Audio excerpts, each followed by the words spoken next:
Hi గారు, welcome to our channel. ప్రస్తుతం మనతో పాటు దాము బాలాజీ గారు సీనియర్ జర్నలిస్ట్ ఉన్నారు. వారితో ఒకసారి మాట్లాడుతున్నాం. నమస్కారం సార్. నమస్తే.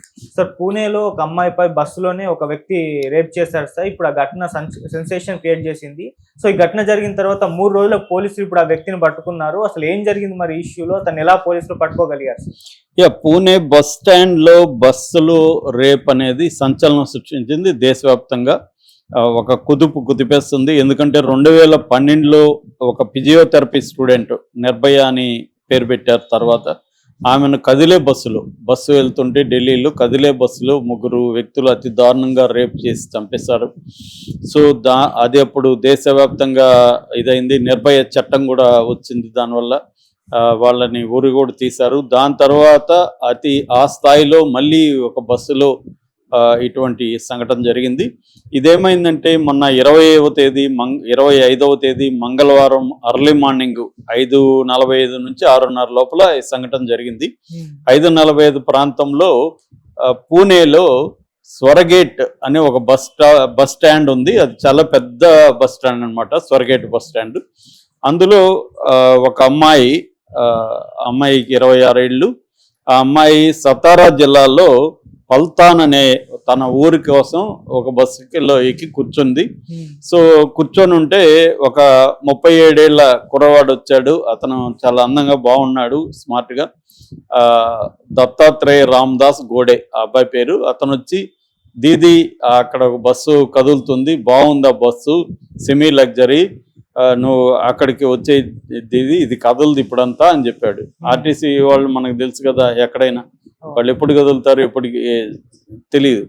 డ్రైవరు వాళ్ళు లేరు, బస్సు అక్కడ ఉంది, ఎక్కువ మంది లేరు. సో ఆ అమ్మాయి ఫస్ట్ డౌట్ పడింది. కానీ ఇతను మాట్లాడిన పద్ధతి, ఇతను చాలా జెంటిల్గా చాలా మర్యాదగా మాట్లాడి తన మీద ఏదో కన్సర్న్ ఉన్నట్టుగా అడిగి మా అమ్మాయిని పక్కకు తీసుకొచ్చాడు. ఆ బస్సు సపరేట్గా ఉంది ఒక బస్సు. సో ఆ బస్సు ఏంటంటే శివసాహి బస్ అంటారు దాన్ని. శివసాహి వెళ్ళే bus, semi luxury, AC bus. అందువల్ల ఏసీ బస్సులో మనకి కంప్లీట్ క్లోజులు ఉంటాయి, ఇట్లా డోర్స్ తీయడానికి, గ్లాసెస్ తీయడానికి లేదు. అలాగా ఉంది. లోపల దగ్గరికి వెళ్ళినాక అమ్మాయికి డౌట్ వచ్చింది, లోపలంతా చీకటిగా ఉందంటే అలా అక్కడ బస్సులో నిద్రపోతున్నారు, అందుకని లైట్లు ఆఫ్ చేస్తున్నారు అని ఇతను చెప్పాడు. చెప్పినాక సరే అని అమ్మాయి సందేహంగానే బస్సు ఎక్కింది. ఎక్కగానే ఇతను ఇమీడియట్గా ఎక్కి డోర్ లాక్ చేసుకున్నాడు. డోర్ లాక్ చేసుకుంటే ఇంకా ఆడ కర్టన్ కూడా ఉనింది, పైగా లోపల లైట్ లేదు కదా. సో ఈ అమ్మాయి అరవక ముందే అమ్మాయిని నోరు మూసేసుకున్నాడు. ఆ అమ్మాయిని సీట్లోకి పెట్టేసి అమ్మాయిని రేప్ చేసి అతను వెళ్ళిపోయాడు. ఇదంతా ఒక 1/2 అవర్ మధ్యలోనే జరిగిపోయింది. సో జరిగినాక అమ్మాయికి ఏం చేయాలో తెలియదు, షాక్కు గురైంది. దాని తర్వాత వాళ్ళ ఫ్రెండ్కి ఫోన్ చేసింది. అమ్మాయి కూడా వాళ్ళ ఊరికి వెళ్తుంది బస్సులోనే. అమ్మాయి ఉన్న బస్సులోకి వెళ్ళిపోయింది, ఎక్కి కూర్చుంది. ఫస్ట్ అమ్మాయికి కూడా చెప్పాలనుకోలేదు. అమ్మాయి ఎవరికి చెప్పొద్దని అనుకున్నది, కానీ అమ్మాయికి వల్ల కావట్లేదు, ఏడుపు అంతా ఉంది. దాంతో అమ్మాయి అడిగింది, ఎందుకు, ఏమైంది నీకు, ఇలా ఉన్నావని. ఇప్పుడు అమ్మాయికి చెప్పింది భయపడుతూ. చెప్పినప్పుడు ఆ అమ్మాయి ధైర్యం చేసి, మనం పోలీస్ స్టేషన్కి వెళ్ళి పోలీస్ కంప్లైంట్ ఇద్దాము, ఇట్లా ఎందుకు ఉండాలి మనం అని అమ్మాయిని ఎంకరేజ్ చేసి వెళ్ళి పోలీస్ స్టేషన్లో పోలీస్ కంప్లైంట్ ఇచ్చారు. పోలీసులు కూడా ఇమీడియట్గా స్పందించి దీన్ని కంప్లైంట్ తీసుకున్నారు. ఒక్కసారిగా ఎప్పుడైతే ఇది జరిగిందో ఇది న్యూస్ లీక్ అయిపోయింది, మీడియాకి అయిపోయింది. అక్కడ మీడియాలో బ్రేకింగ్ వచ్చేసింది అన్ని చోట్ల. దాంతో అక్కడ ముందుగా డిప్యూటీ సీఎంలు అజిత్ పవార్, షిండే వీళ్ళు స్పందించారు. ఆ తర్వాత దేవేంద్ర ఫడ్నవీస్ ముఖ్యమంత్రి స్పందించారు. ఈ లోపల ప్రతిపక్షాలు దీని మీద పెద్ద ఎత్తున గోల్ చేయడం మొదలుపెట్టాయి. అట్లాగే మహిళా సంఘాలు కూడా పెద్ద ఎత్తున ఆందోళనకు దిగాయి. ఇమ్మీడియట్గా అరెస్ట్ చేయాలి, ఇంత ఘోరమా, అది కూడా ఏంది, పోలీస్ స్టేషన్కి 100 మీటర్లు కూడా లేదు ఈ bus stand. So police station 100 మీటర్ల దూరంలో ఒక ఆర్టీసీ బస్ స్టాండ్లో జరగడం. ఆర్టీసీ బస్ స్టాండ్ అంటే జనం ఉంటారు పెద్ద ఎత్తున.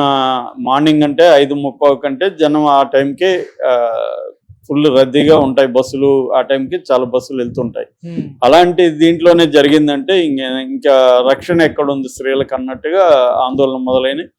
దీంతో ఫడ్నవీస్ కూడా దీని మీద సీరియస్గా తీసుకొని పూణే ఎస్పీ అమితేష్ కుమార్ని టీమ్స్ ఫామ్ చేయమన్నారు. మొత్తం 13 టీమ్స్ని ఫామ్ చేశారు. 13 టీమ్స్ని ఫామ్ చేసి ఆ అమ్మాయితో ముందుగా మాట్లాడితే అబ్బాయి ఎలా ఉంటాడో అని చూశారు. దాని తర్వాత సీసీటీవీలు చూశారు.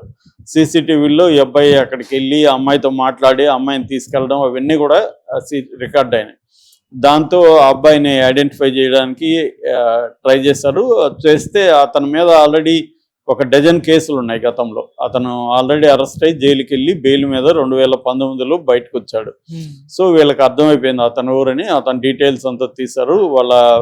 అతను ఫోన్ నెంబర్ కూడా పట్టుకున్నారు. ఫోన్ నెంబర్ పట్టుకుంటే ఫోన్ స్విచ్ ఆఫ్ వస్తుంది. కానీ అతను విలేజ్ వీళ్ళకి ఆల్రెడీ డీటెయిల్స్ ఉన్నాయి కాబట్టి సిరూరు తాలూకా అని ఉంది. ఆ సిరూరు తాలూకాలో వీళ్ళు వెళ్ళారు. వెళితే వాళ్ళ ఇంట్లో అతను వచ్చి బట్టలన్నీ మార్చుకొని బయటికి వెళ్ళినట్టుగా చెప్పారు. దాని తర్వాత అక్కడి నుంచి వెతకడం మొదలుపెట్టారు. వెతికితే వాళ్ళకి అర్థమైంది ఏమంటే చెరుకు తోటలో కానీ అక్కడ ప్యాడీ వరి పొలాలు పెద్దవి ఉన్నాయి, వరి పొలాల్లో కానీ దాక్కున్నట్టుగా వాళ్ళు అనుకున్నారు. మొత్తంగా స్నైపర్ డాగ్స్ని తెప్పించారు. ఎందుకంటే మనుషులు పోయే విధంగా లేదు, చెరుకు తోటలు చాలా దట్టంగా పెద్దగా ఉన్నాయి.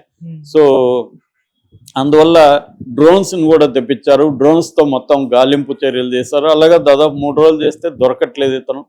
సరే వీళ్ళు మొన్న రాత్రి ఇంకా నైట్ చేసి కూడా లాభం లేదని చెప్పి వెనక్కి వచ్చారు. వెనక్కి వచ్చినాక ఒక ఇంట్లో నుంచి అప్పటికే వీళ్ళు 1 lakh ఎవరన్నా ఇతను ఆచూకు చెప్తే 1 lakh ఇస్తాను, ఫోటో కూడా మొత్తం రిలీజ్ చేస్తారు. సో ఈ లోపల ఒక ఇంట్లో వాళ్ళ నుంచి ఫోన్ వచ్చింది పోలీస్ స్టేషన్కి. ఇప్పుడే వచ్చిపోయాడు అతను, ఫుడ్ వాటర్ అడిగాడు మమ్మల్ని. మా ఫుడ్ అయితే లేదని చెప్పాము, వాటర్ మాత్రం ఇచ్చాము, వాటర్ బాటిల్ ఇచ్చాము అని చెప్పారు. ఇమీడియట్గా వీళ్ళు వెళ్ళిపోయారు పోలీసులు నైటే. చేస్తే అరౌండ్ 2 o'clockకి ఒక వరి పొలంలో అతను దాక్కొని ఉన్నాడు. అతన్ని పట్టుకున్నారు. అతను అప్పటికే గొంతు మీద చిన్న గాయాలు లాంటివి చేసుకున్నట్టుగా, అంటే అతను చనిపోవడానికి ట్రై చేసినట్టుగా కూడా వాళ్ళు పోలీసులు నమ్ముతున్నారు. కొన్ని గాయాలు ఉన్నాయి. సో దాంతో అతన్ని కూడా పోస్ట్ మార్టం కాదు, అంటే దాని ఏమంటే ఎగ్జామినేషన్కి ఇచ్చారు. ఎగ్జామినేషన్లో ఇంకా ఫైనల్గా అతను నిజంగానే చనిపోవడానికి ట్రై చేశాడా, లేకపోతే ఈ చెరుకు వీటిలంతా ఉండడం వల్ల ఏమైనా గాయాలైనాయా అనేది ఇంకా కన్ఫర్మ్ చేయలేదు పోలీసులు. ఏదేమైనా ఈ గడే అనేవాడిని అయితే పట్టుకున్నారు. ఇప్పుడు అతని మీద రేపు అంటే ఈ అమ్మాయి మైనర్ కాదు, 24 కాబట్టి పోక్సో కేసు లేదు, కానీ రేప్ అయితే పెట్టారు. రేప్ కేసులో ఇప్పుడు బిఎన్ఎస్ కింద వచ్చిన చట్టాలు కొన్ని స్ట్రిక్ట్గా ఉన్నాయి. అందులో ఏంటంటే ఉరిశిక్ష కూడా పడే అవకాశం ఉంది. రేపులో కూడా ఉరిశిక్ష వరకు వేయచ్చు. సో ఇతనికి ఉరిశిక్ష వేయాలని సీరియస్గానే ఫడ్నవీస్ ఉన్నాడు. ఎందుకంటే ఈ స్థాయిలో చేస్తే మొత్తం మహారాష్ట్రలో ప్రభుత్వానికి వ్యతిరేకత బాగా పెరుగుతుంది. ఎందుకంటే అప్పుడు కూడా ఢిల్లీలో కాంగ్రెస్ ప్రభుత్వం కూలిపోవడానికి